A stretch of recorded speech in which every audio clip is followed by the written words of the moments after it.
kumpare, kumare na nakarating.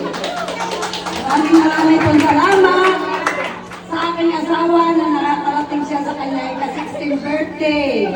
Nawa po ay sapitin pa niya ang marami pong birthday na darating sa kanyang buhay. Bagaman po kami ay mahirap, tapos kami po ay buong pamilya at sama-sama. Kaya nagpapasalamat po ako sa aking mga anak. Tulong-tulong para sa kanyang ama. Especially po yun sa aking anak na si Renalyn. Masaya ang lahat at ang kanyang katuwang na si Ping. At ay sa rin sa reason na nagtukahi upang magpasaya ang kanyang ama.